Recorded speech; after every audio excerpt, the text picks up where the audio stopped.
Good morning, everybody. My name is Matt Clark, and I'm going to be the moderator of this room. Our speaker here is Taylor Pawliski. Sorry if phonics wasn't my strong suit. No, you got Um, it. That was exactly right. That's a Polish name, so it's a little tricky. yes. She is from Anthony Wayne local schools. Um, I will What I ask is that if you have questions or comments, if you could make them in the chat box, and then I will pass some on to Taylor once towards the end of the session. And I'll send out a little message when we are like 10 minutes to the end. Okay? All right. All right, sounds Well, great. Well, thank you so much, everyone, for coming. I'm really excited to talk with everybody. Based on the chat, it looks like we have a lot of middle school and maybe junior high, high school, which is awesome. Maybe some lower elementary, which is also great. I have the presentation link in the chat as well, but I will also have it shared on your screen in just a moment. I'll make sure to leave the first slide up in case anyone needs to get those slides as well. 1 second.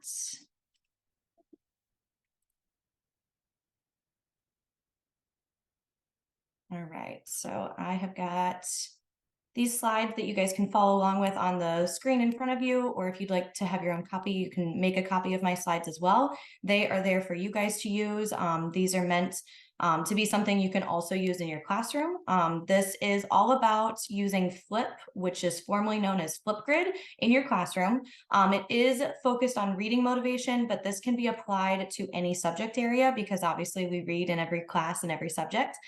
So it's a big piece with that, but also that motivation piece because Flip or Flipgrid is very similar to TikTok. It's just like the classroom version. And it's really great because we know how students are very motivated by using things they're familiar with. So this is actually a very great tool for students to actually know what to do, but they can use it in their classroom setting. I'll wait just a minute longer to make sure everybody has the slides. And there's a bit.ly at the top, or you can use the QR code if you'd rather look at it on your phone. All right, I'm going to jump right in then.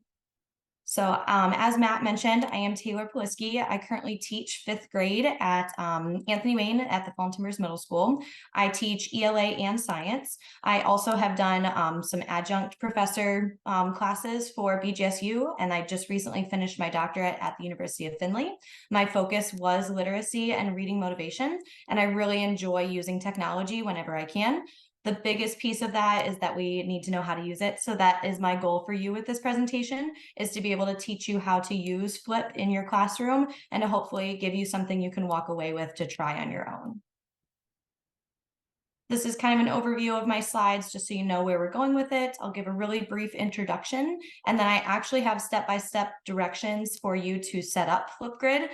You can do it while you are watching me, or if you'd like to go back to those steps and do it later on, that's absolutely okay. And then I even have a sample lesson plan that you can actually use in your classroom as well.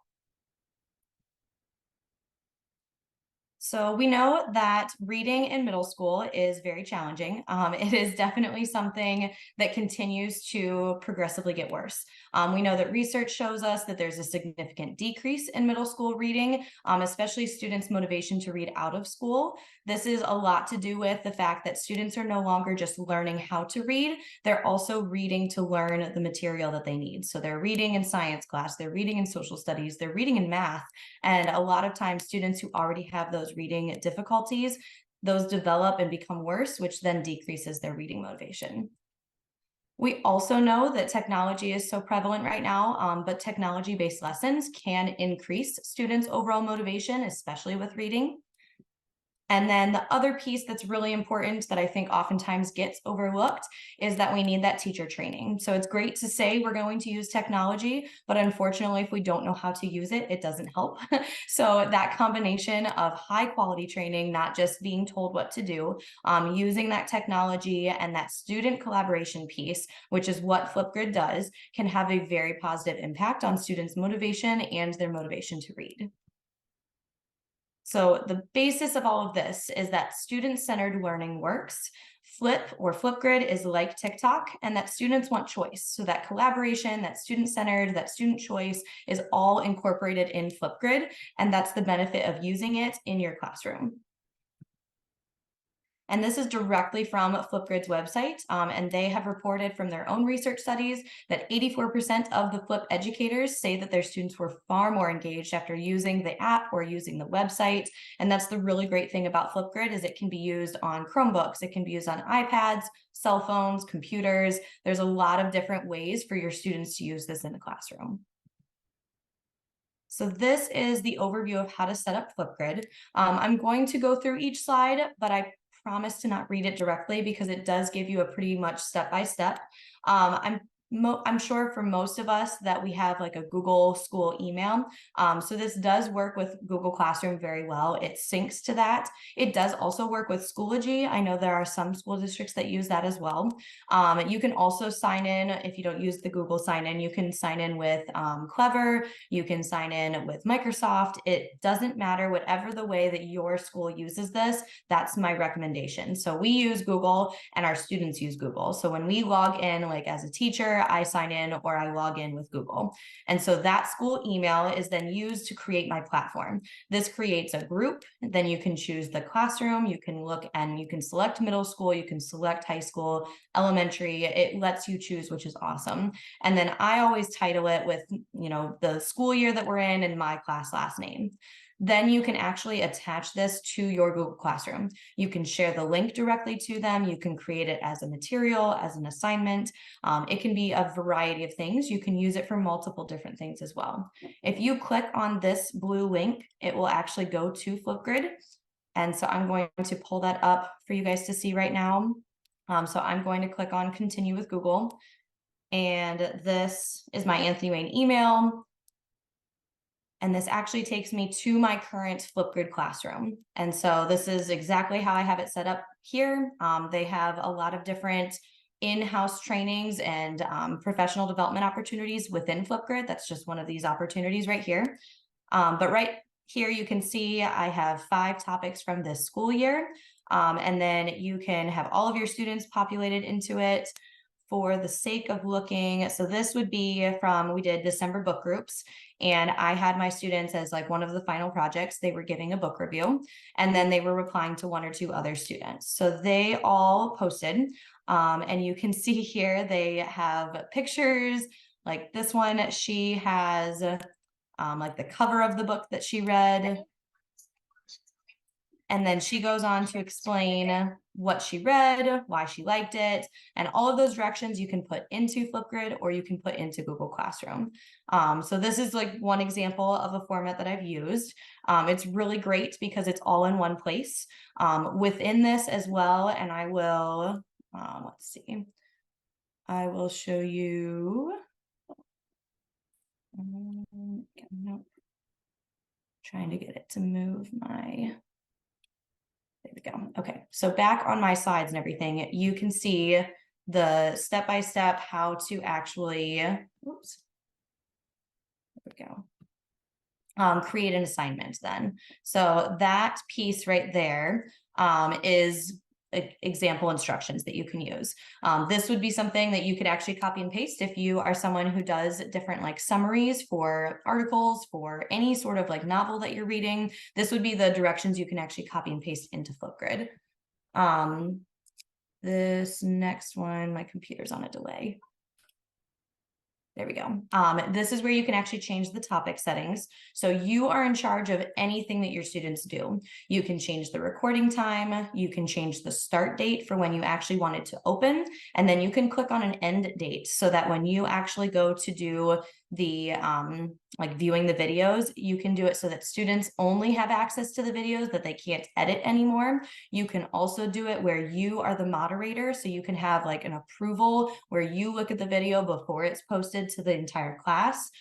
You can also just do it so that students post it and then it just closes so that they can't access it anymore after that like assignment is finished.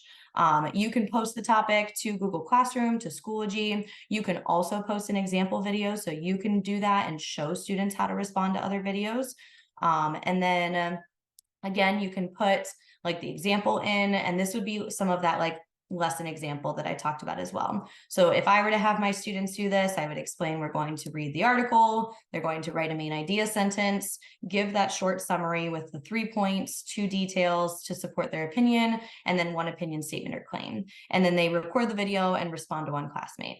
You would be surprised how quickly students catch on to this. Even students who have never used this before figure it out very quickly. Flipgrid is so user-friendly and it is so student-friendly that it prompts students to be able to do everything that they want to do. They can change the background, they can add pictures, they can do different sound effects, they can add little slides into their presentation on their video. So it's very much geared towards students. Your students will probably become better at it than you. Even with how long I've been using Flipgrid, which is honestly about the last 5 years, my students are better at it every time because they enjoy it. They like messing around with it. They find things that I don't even know are there yet.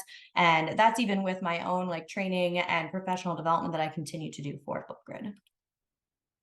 So again, this would be another example. You can make a copy of these slides and use it. This would be if we were doing this for real, I would give this as my like modeling for students. You can then do the guided practice and then independent practice.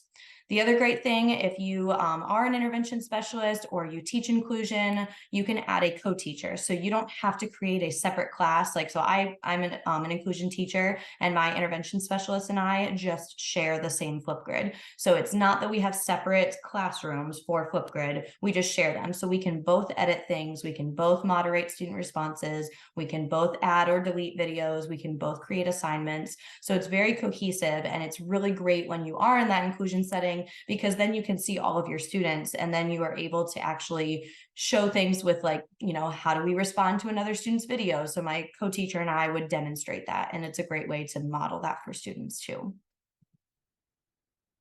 Okay, so I know we kind of already did the review of the example lesson plan. It follows that scaffolding, that, you know, gradual release model, the modeling, the guided practice continued, finishing up and starting that independent practice. I generally recommend having like a full day, at least for the first time that you do this with your students, for them to do video recordings because they'll want to practice. They'll want to do it multiple times, and then they'll want to make sure that it looks right, that they want to add the sound effects, add the different pictures. And then I generally still give them an additional day to respond to their peers, to watch other videos, and then to submit their final project for whatever it is that we're doing with that assignment. And this is, again, something you can use directly. You can copy and paste these objectives. This is exactly what I show my students. I still have the student I can statements. We do this with the actual standards that we're using. And then I actually go through and make sure that this follows the days that we do it. And if you need to extend it, you can do that. It is very doable in terms of like doing this within a week's time frame. Once you've done it once or twice, it really does not take a full week anymore unless it's something where you have students submitting multiple videos. There are lots of other ways to use Flipgrid as well. As I mentioned, I've used this for book talks, for summarizing an article, summarizing a story, even a video. I know with like our teachers at my building, some of our like speech or occupational therapists use this to practice phonics with students. You can practice sight words. We use it for just words and for Wilson lessons within like MTSS lessons. It can be used in science class to share lab results. It's a great way to explain that part of the scientific method. Excuse me, we also have had students within like my intervention specialist small group that they can explain how they did a math problem, and then they can respond to each other to see, oh yeah, I did it that way too, or no, I didn't. And then it's a great way for them to practice that, and they're still learning in the process, but they're more motivated because they enjoy doing this with their, you know, with their videos that they're creating. They can do this to physically share a poster that they make. That can be a physical poster that they drew and colored, or a digital poster. Like I said, they can also do Google Slides and directly put them into the video. And this is a great opportunity to give students if they don't like standing up in front of a class. A lot of times I offer this as like an option that if they would like to share in front of the class, they can, or if they'd rather create the video and have time to practice, then they can do that too. I know some of my colleagues have also used this for debates. They can do it for a lot of different like text structure type assignments, comparing and contrasting things. And it's also very positive when used with like social emotional learning lessons because it creates more of that authentic learning space. And it also kind of gives a safe space for students to share things without having to do it in front of an entire class. This can also be used for a lot of really great grading and assessment purposes. It can be both formative or summative. You can grade just the video. You can also just grade the graphic organizer or the written portion of whatever assignment. Sometimes, at least with the first few times I do this, I grade just that assignment, and then the Flipgrid video might just be for fun or sometimes for extra credit or just a completion grade. I'm not going to always grade students on how well they do the video, especially if it's one of the first few times and they're still figuring that out. Like I mentioned before, sometimes I do this as a project option. It's a great choice board item. It's a great way for students to extend what they've already done in terms of demonstrating a skill. It is really great for discussion boards. I've used this for some of my college classes instead of a traditional discussion board, like on the university level, because sometimes this is a little more interactive and it's not so repetitive. I'm sure all of us from our own experiences of maybe teaching classes or participating in discussion boards, it can be a little redundant where you are typing something and then everybody else seems to type the same thing, whether they mean to or not. So having Flipgrid for a discussion board, even on that university level as adults, can still be more engaging and motivating as well. Like I said, too, you can use Flip for debates and argument writing for op-eds, and then you can actually grade the video for their responses, their comments, their presentation skills. So it can be used for a lot of those things, which is really great, too. These links here, this main one, it goes directly to the Flipgrid website. They are a wealth of information. They have so many resources and different trainings and tips and tricks and everything that you might need to know how to use this or to ask questions and figure out how to do it better or maybe differently in your own classroom. But you are also welcome to contact me. So this link right here will take you to my email. I would love to create a training and lesson plans for you, your team of teachers, your building. I've done this for 3 other schools already, and it's really awesome to get to share with teachers how to do this. This is such a brief overview that I would then be able to give a little bit more of an in-depth training to help you actually use this in your classroom. Tailor it to your needs, create hands-on lessons, and I can do that virtually or in person. And then I know we'll get to questions here in just a little bit. And I left a little bit more time for questions because I wanted you guys to have an opportunity to play around with it. That way, if you do have like problems getting in or need help with anything, I can hopefully help troubleshoot that. But like I said, my email, both of my emails are listed here, my personal, my school email. We have a Twitter page, I'm sorry, X, for my team that you can follow us on. It's the FT All Stars.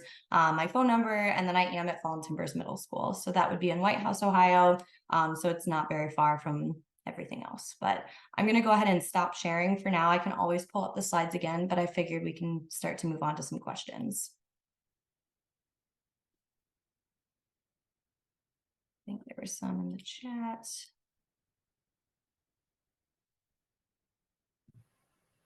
Hi, Taylor. Yes. I'm new to Flipgrid. Like I just created an account. Awesome. And created a group for my team. Can you then just like bare bone basics? What's these 4 topics that are coming up? Like need meter, So how yep. So if you go and I'll pull up Flipgrid again. On Flipgrid, like when you first make an account and everything, yeah. it just creates like 4 like starting topics. You can delete those and make your own topics. They just give you those in case you want to use them. Okay, because and then I see probably the share, which will probably link to Google Classroom. Mm-hmm. The camera, what's is that if I wanted to make one? Like Yes, so that would like be where you would make the video. okay. Okay.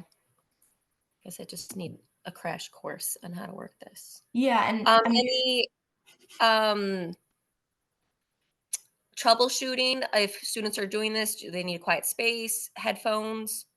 headphones are really good, especially as they are like watching their like peers videos and everything. But honestly, I go over like expectations with them to explain like how to do a Flipgrid video in the classroom. I'm sure for you, like we don't always have like free space to just go in the hallway, and I don't really trust my fifth graders to just go and be fine video recording in the hallway either. So I keep them in my classroom, and I just have them, I tell them they can spread out, they can pick a corner or a desk, they can sit under a desk. But the biggest thing is that I tell them to face away from everybody else so that they're speaking like into the wall, so that their sound, it doesn't like carry too much further. And so they all Okay. just spread out in my classroom. And even with like 24 students in the room, it gets a little loud, but it's not so loud that they can't hear themselves, hear, you know, other people's videos. Like they actually are able to record a video pretty well. But I go over that and I say, okay, this isn't like a time when you need to shout. You're not screaming into the computer. You're just using your normal like talking voice as if you were like turning and talking to somebody next to you, and just explaining to them that there's everybody else is recording around you and to be respectful of that. And I do have them immediately put their headphones in so that when they're playing back their own video, they're just watching it in their headphones. So that's a big piece, is that headphone like part, so that they're not disrupting everybody, because that gets a little loud when they're like looking over their video and stuff, because they can edit their video, they can trim it and stuff, so they need to be able to hear that. Another question, when you briefly were on your page, do you have a separate class or group per, let's say for reading groups? Let's say you've got like one reading group that has like six kids. Do you create like a separate one for that group? So I've done it both ways. I taught sixth grade for 4 years, and when I used Flipgrid there, I had 7 different classes. So I created a separate group for each class, and I just labeled it by period. So like period 1, ELA. This year I have a smaller team, so I just have 44 students. I keep them all in the same because then they can respond to each other. But you can make separate groups. I can share Because my like for screen again. NTSS, like I have, 6 kids, 7 kids that are reading Lion, the Witch, and the Wardrobe, and I have 2 kids reading this poem, Forest World. And if I wanted them to respond or like do a Flipgrid activity, do you Yes. think it'd be easier to create a separate group for like those different, reading books that they're reading, or keep them all in the same? I would recommend making those smaller groups. And so I've got my screen shared again. And if you just do the like creative group, Okay. you can do that, and you can just like share. So if I'm picking middle school next, and say I'm Okay. doing MTSS number 1, Lion, Witch, Wardrobe, and then I'm creating that. And when I go to like share this, I Yeah. can share it on Google Classroom, and don't know why that's not coming up right now. I can also like copy that and everything and post it on Google Classroom. And if I were to Mhm. do that, I could just Like um, added to those specific kids that are reading that yes. book. Yep, exactly. So I would just do that, and I would make like a new assignment and everything, and I would just Yeah. share it so that it's um for those 6 students that you would want to be like touching base with and everything. Okay. Good question. Did that answer your question a little bit more about that? It did. It did. I just don't want to take all of your time. No, Other you're people fine. have. It's also hard to like show everything in like a smaller session because there's so much. And it really does involve just kind of like playing around with things, because as you make new topics and make new groups, like those are your 2 biggest things. Like that group houses all of your students. The topic would be for each like assignment or activity that you're doing.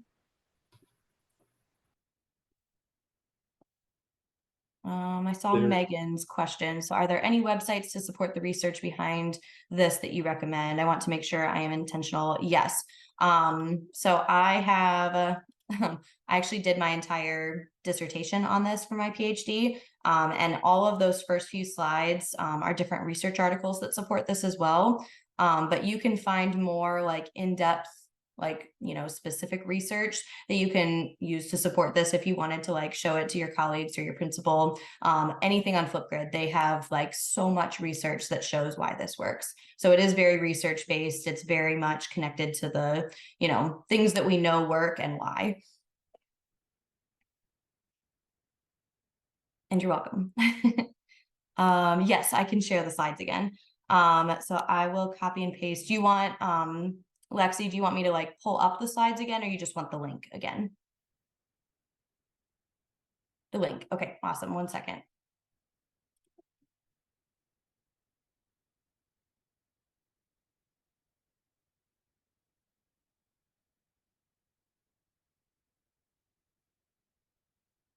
Okay, yeah, so everybody who has the link, you're welcome. You can make a copy of those slides and physically use this. It is a free app. It is completely free. It is cleared by our school district, like within our filter, and I'm pretty sure it shouldn't be blocked on anyone else's. And our filter is pretty extreme. So students have no problem getting onto it. It, like I said, it links very well with Google Classroom. It works well with Microsoft, with Gmail, with Clever, whatever your school uses for your universal like sign in. It's a really great way to just connect it, and it like talks to both of those devices and the different platforms very well. For a typical assignment, do you mean like the length of the video? Yeah, I do. Yep. So I would say that I generally do anywhere from 1 minute to 3 minutes. I've never really done anything longer because kids don't need that much time. They'll fill it with like silly stuff, or they'll be doing things they shouldn't be doing. And that would be dependent on what you want. So like for my December like book reviews that I had my students do when we read our small groups for books, I just gave them 1 minute and 30 seconds to do their book talk, and I gave them very specific things for it. Now for like the 3-2-1 summary that I've used it for, or for debates, or even sharing like a little bit more in-depth like lab results, sometimes I will do 3 minutes because they have a lot to read. And I always put this with like a graphic organizer. So it's never just a standalone video where kids are expected to randomly do it. We know that doesn't work. So it always goes along with like something that they write or type or plan out beforehand. And we talk about how that's part of the, writing process and everything too. Let me ask you a question.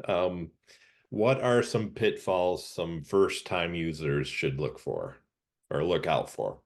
Yeah, that's a great question. So I would say for first-time users, the most important thing to do is to make sure you sign in with the way that your school does it.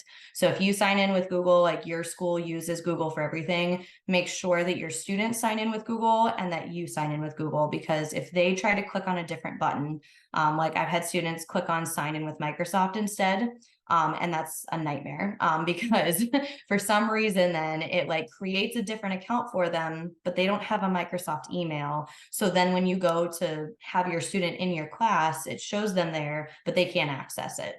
So then I've had to like create a different account for them. And that sometimes just is like involved with my,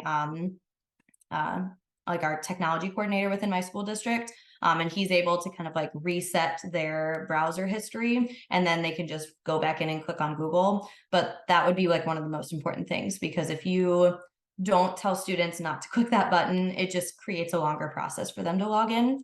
The other thing I would say is that students and you need to make sure to click the allow microphone access and allow video access, because they are using, their Chromebook or iPad or computer, or their phone, even whatever it is, to record the video. But if you don't allow them like the access to your microphone and the video, sometimes students will record a video and there's no sound, or they won't be able to physically make the video because they didn't hit that allow button. And you can always go back in and change that for your settings within your student's browser. But if you don't catch it beforehand, students might make a video, speak and do this whole big thing, and then you can't hear them because they didn't click, like they clicked allow video, but not allow microphone.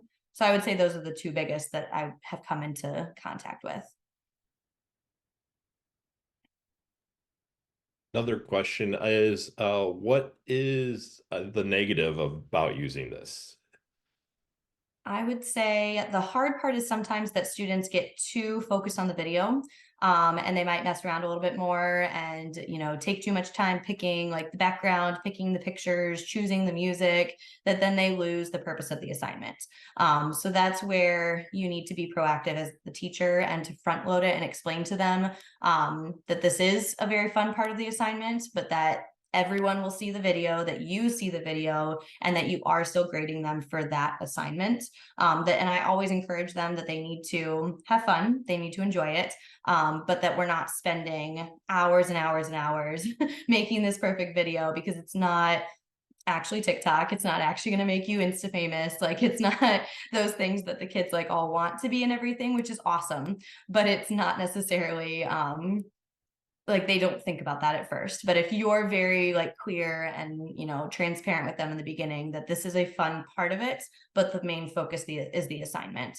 But I mean, kids are kids, right? And sometimes they do dumb things, and you just have to be a little bit vigilant with the videos that they post. I've never had someone say anything like mean, but I've had students like get a little too like rowdy and goofy, and that's when I have to kind of pull them aside and say, okay, hey, like, this is still a class assignment, it's still something you need to take seriously, so remember that, and that remember this is a privilege to get to do this. It's not like your own personal TikTok.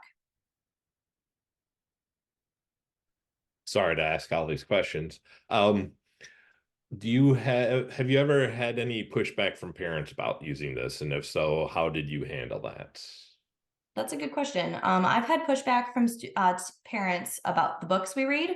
I've actually never had any pushback from the Flipgrid use. I think because students like it so much. Like, I mean, there are times when students get a little bit like anxious about being on camera. That was one of the things that I found when I did this research, that like there are some students who report like, oh, I'm worried, I don't want my like classmates to think that I look dumb on the video, and get worried about that. And that's just kind of kids, you know, that's middle school. That's not really that different from them being in the front of the classroom and being worried about that versus filming. But honestly, parents love it. I mean, I have such good feedback from them. Even if I have this as like a extension, a homework assignment, like sometimes I'll have students do the video in class so that I'm moderating that, and then their homework is to reply to 2 other students, so they can do like a comment where they're typing it, or they can do like a video response. And either way, parents always are like, oh yeah, they just like had so much fun, they did the Flipgrid video. And so it's always been very positive feedback about the Flipgrid videos, thankfully. I'm sure there will come a time when there's a parent who's not happy with it. As we all know, there's just going to be those cases, but it's more the pushback on the books that I've chosen, and that's a different conversation. So Okay. Any other questions?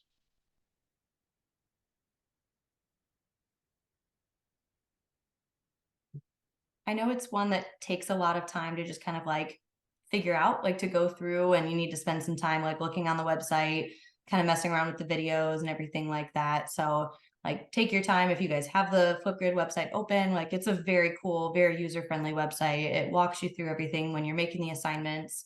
But if you have other questions for using it, like with a specific grade or a specific subject area, I can always give more examples for that too.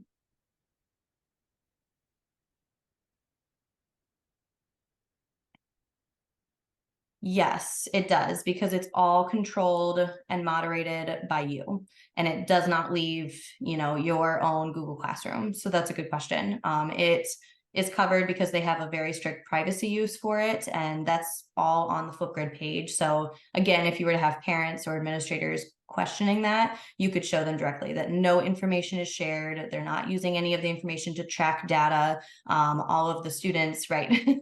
All of the students' information is protected. And the best part of it is that you're the one that controls it. So students can't add or delete videos like themselves. Like, you're the one who can do that and be in charge of that. Like, they can add their own videos, but they can't upload other people and everything.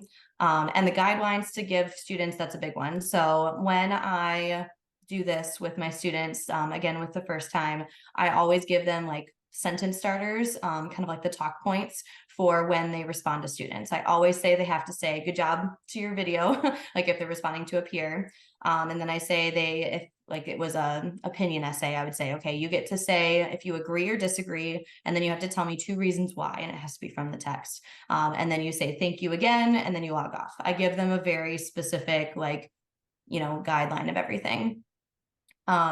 Henry, I haven't used it yet this year. That's actually, we're starting our space unit in class. And so I will have science examples coming up in the next month. And I can definitely share those with you because science is very fun to do this with, especially when they get to do different like projects and everything.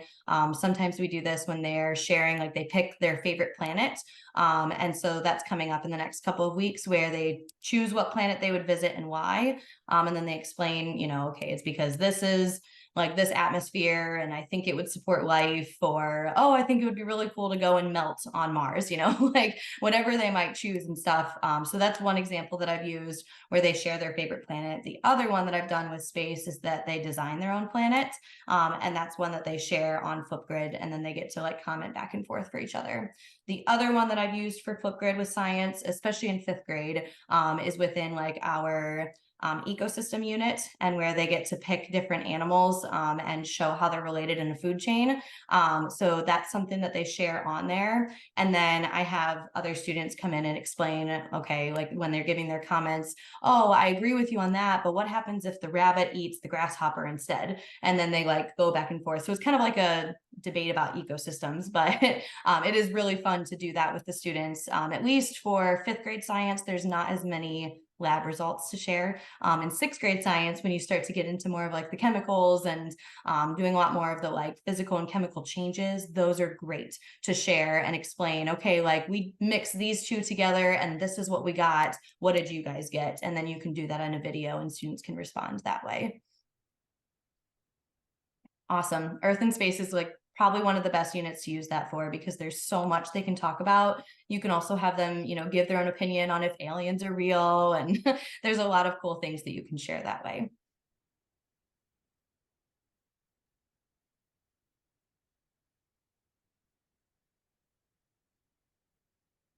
Any other questions? We have about 9 minutes left.